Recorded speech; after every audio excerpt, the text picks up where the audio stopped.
Assalamu alaikum туғандар, сіздер менен мен Руслан Сейітқазиев. Туғандар, бесерге бүгінгі видеозда таза қанды афган светлый қозы қошқорды көргізіп кетмекчибиз туғандар. Бұның бойының биіктігі туғандар 85 сантиметрге жақын шығат дейді туғандар. Ал эми бұлақ қойылған ба 50 000 туғандар. Форма фигураларының жүндөрүнү өзү көрүп турасыздар, өтө сонун туғандар. Құйрықтардағы, ашық құйрықтағы мықты деңгээлдеги светлый афган қозы қошқор сатқа шықты туғандар.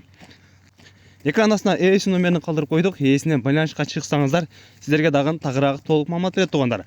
Қозы қошқордун дареги Баткен облусу, Лейлек району, Разаков шаарында турат. Бүгүнкү число боюнча 21 март 2026 жыл туғандар.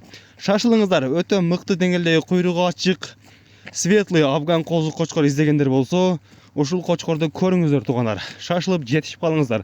Мындай куйруктагы, ачык куйруктагы афган қозы қошқорлор өтө редко чыгат туғандар. Өзүңүздөр барыңыздар билесиздер туғандар.